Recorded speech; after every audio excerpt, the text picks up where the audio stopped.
Get motivated with Mr. Smiles, Vinney Chopra. He is also known as Mr. Enthusiasm. He will share and challenge you each week on great topics on how to get excited, how to really make things happen in your business, and change your life for the better.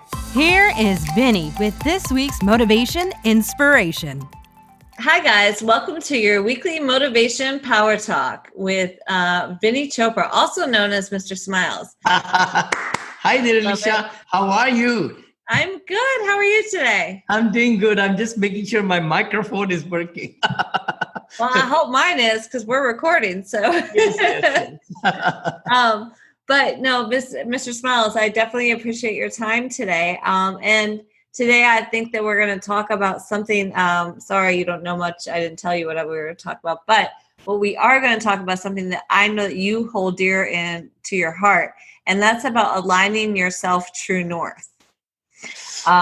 So I know that that's something that you definitely believe in truly and wholly to yourself. You're just like, you that's how you live your life. And so you expect others to live that way also. But I want to talk about, because you're not perfect.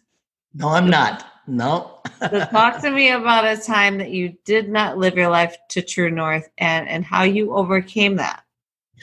Very good point. Very good topic, actually, Alicia. I mean, just staying true north all the time is very, very Hard. difficult. Also, I want to say that right out the outset. Again, what is true north as a definition is in our life, what we do on a daily basis, how we live our life, our karmas.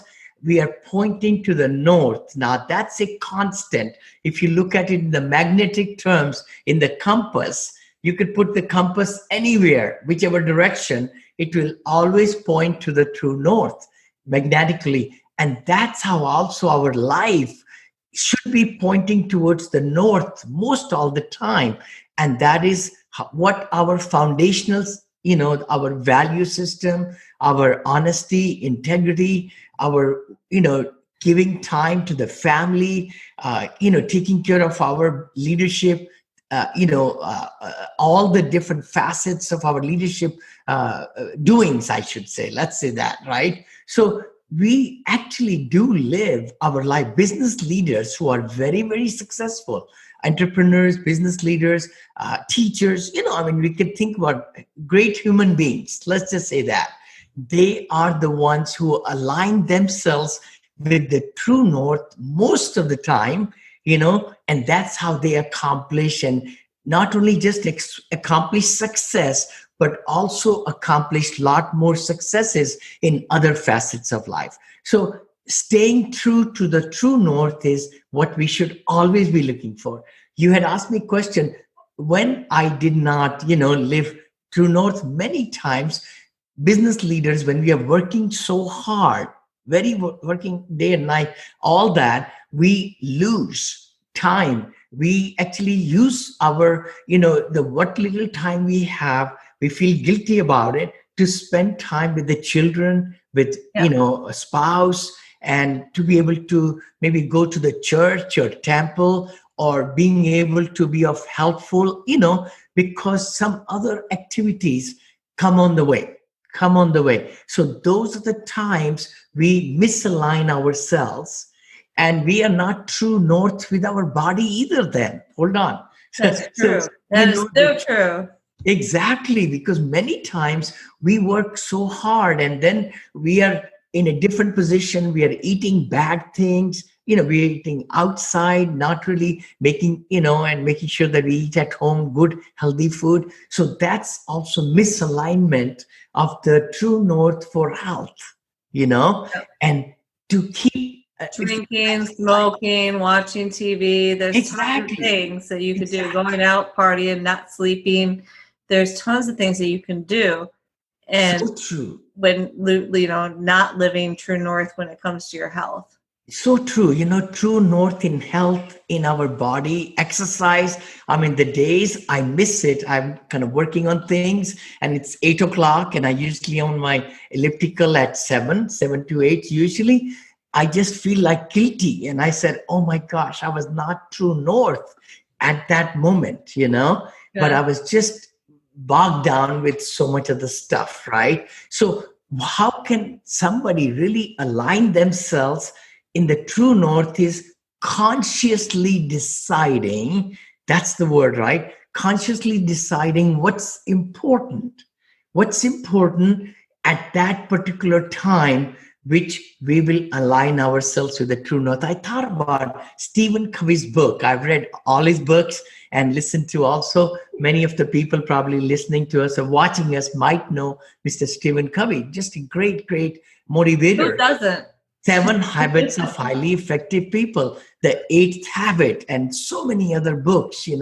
I remember he mentioned one place where he said that his daughter had given a birth to a baby, and she was feeling so frazzled because her time with the baby, she was feeling so guilty that she was able to not stay true north because she was not able to give enough time to the baby, right? So that time, Stephen Covey reminded her, and he talked about, I remember that, it was the battle between true north compass and the calendar.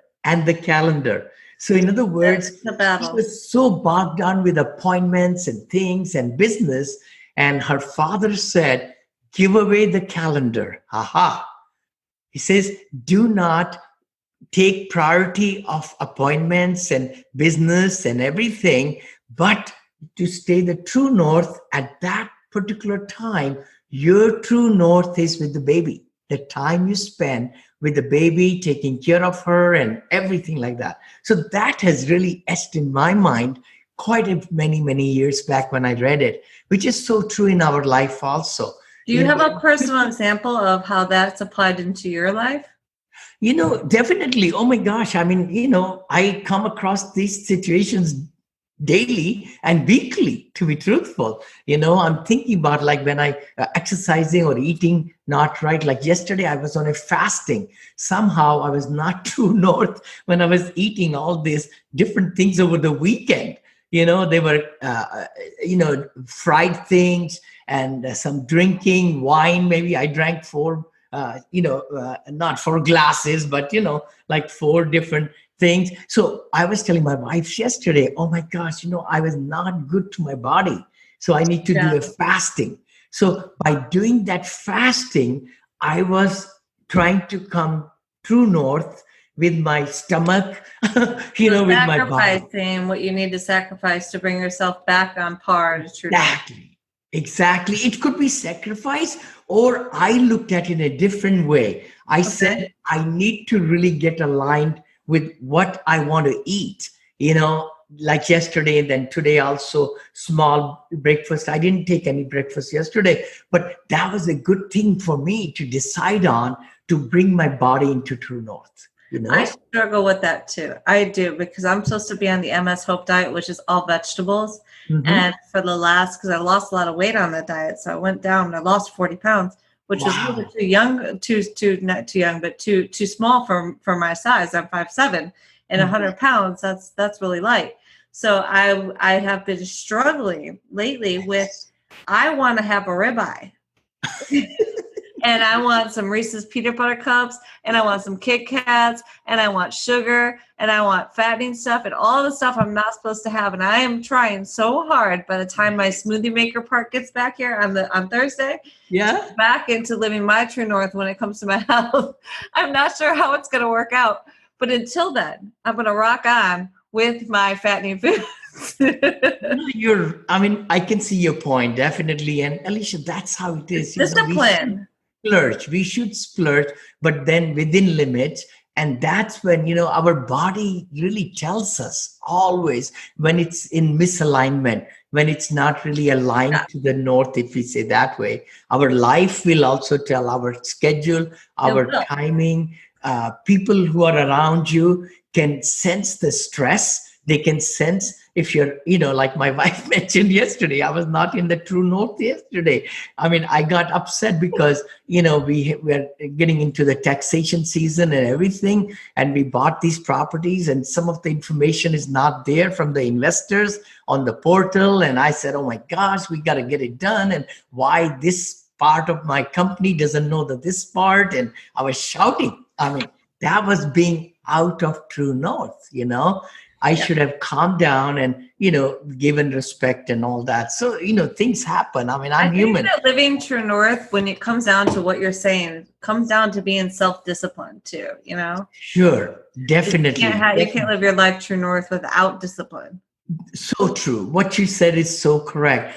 We need to be watching ourselves. We need to be totally watching ourselves in all the roles we play, right? We play so many roles every day, like, husband, of course, father, business leader, community leader, as a, brother, or, and all that. And then, my respect to other, people and everything like that. So each day we can misalign ourselves. I say misalign, kind of go deviate a little bit from the north, but come right back in, that's when gives us satisfaction.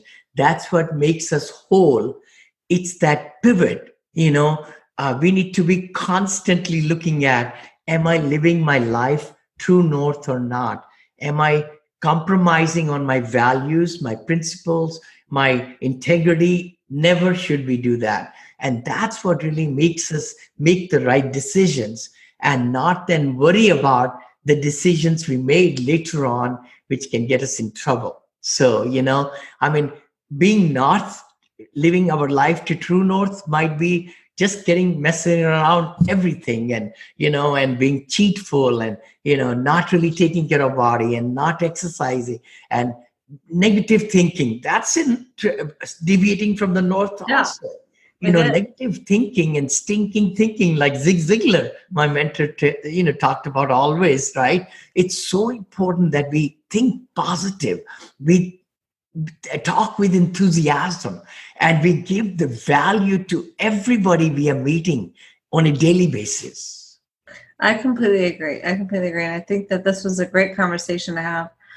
So I want to, of course, I always ask you at the end of each one of our talks about, give me your nugget of advice, because there's so many people out there right now that struggle based on circumstances, life experiences, whatever it may be, but trying to live their life with a true north moral compass. And I think that's really what it's about, your morals and standards and what you allow for yourself personally. So right. Moral compass is true north, what you just said, not the magnetic compass, which is always pointing to north. Moral compass. We should also, our moral compass, our body, our thinking, our, everything we do as a person should be pointing towards the north, and Great. That's what it is. It's a conscious decision that we make on a daily, weekly, hourly, minute by minute basis, that we should be pointing us towards the north and really getting aligned and feel happiness. See, that's the other thing. Why do we do and what we want to do to really point to the moral compass of north is to feel good and happy and satisfied with our life. And how do you think this happens with business? Exactly. The business will explode. I'm telling you. When you think if I have a good moral compass or pointing north in business and in multifamily, yeah. How does this roll into multifamily? I would say definitely, in multi, which is my world now for the last 12 years or so, the big thing is, Alicia, I need to be totally up and up on all the visions I have created for my company, and then make the decisions on weekly, daily, monthly basis for us to move notch in that direction. If I'm talking to the property management teams this morning, like for example, we get reports from our assets, then looking at where we are in connection with the residents, first of all. Secondly, our investors, how are we doing for their cash flows? And, then third are the vendors. And then, of course, fourth are our teams at each of our properties. Then my accounting department, then our asset manager, our daughter, Monica, then my partner. I mean, all these people and our regional manager and asset managers. I mean, so there are so many people in the shuffle, right? So by keeping true north is that you have to have the priorities. The decision making is done based on the residents, their, of course, collections, delinquencies, evictions, and renewals and referrals, right? Those 5 pegs we talk about every week. And then we look at the reports, the trends, that's very, very important. Then the other part is the market comparisons. So those are pointing towards the north in the business. Okay. No, that makes sense. What about when we're working with investors? Good point. See, when we are dealing with or working with our valued investors, I always say valued residents, valued team members. They sure are. I'm nothing. My whole team, 57 people who we have full time, they wouldn't be doing the kind of things they want to do if they're not valuable, right? We are valuable to them, they're valuable to us. So for the residents, definitely I'm always investors, you asked me. For investors, it's very, very big fiduciary responsibility I have. You have to, it's legal and LEC. SEC ruling and regulations, being transparent, being very legal and moral. I love answering their questions, making sure they're fully in sync with what is happening with the property, with their asset, and giving them the good, bad, and the ugly in the quarterly meetings, and making sure the cash flows are produced so that we can pay them on a monthly or quarterly basis. See, so those are the responsibilities to point me towards the north with each of our investors, and each one is very, very, very, very valuable, even though they put 100,000 or 500 or $1 million. A lot of our investors put 100, 200, 500, many, many times over. So that's all. Value of the investors is so important in our world, because if they don't bring the money to the closing table, we could not buy the larger assets like 30 million, 50 million, things like that. No, I love it. Thank you, Vinney. I appreciate it. No, and I definitely love how you always live your life true north, and you make it, you make it look good, basically. Well, I think, it's that decision you make consciously, like we discussed right in the podcast, Alicia, and I hope everybody listening to us really introspectively take some time and sit down, even in your desk, or go to, in the parking lot, or go to a park. Park is a great place, under a tree. I do that quite a few times nearby a place, beautiful setting. And then you just look at your life and say, am I really leading my life? Am I happy with my life? And am I pointing towards the north? Am I compromising my values and principles, or am I staying true to them? No, I completely agree. And I love it. And you make me want to live my life more true north. So I think that you're inspiring. So thank you very much for that. And guys, before you go find yourself a tree to sit under, make sure you like, comment, and share this podcast here. So that way this gets out to more people, and that we can share, Vinney's life experiences to everyone, because they're incredibly powerful and incredibly helpful if you listen and pay attention. So like I said, don't forget, like, comment, and share, and make sure you try that little button so you can get notified every time we repost another podcast out here. Vinney, thank you so much for your time today. I definitely appreciate it. Thank you, Alicia. Thank you, guys. See you next week. Take care. Live life with the compass, the moral compass. That's the very best way to find happiness and bliss in life. Good luck. All right, guys. Till next time. You will be amazed at the insights Vinney will share each week. He will share his experiences. He has taken $7 to over $220 million portfolio in commercial real estate. To reach Mr. Smiles, text the word syndication to 474747 or go to his website, vinneychopra.com.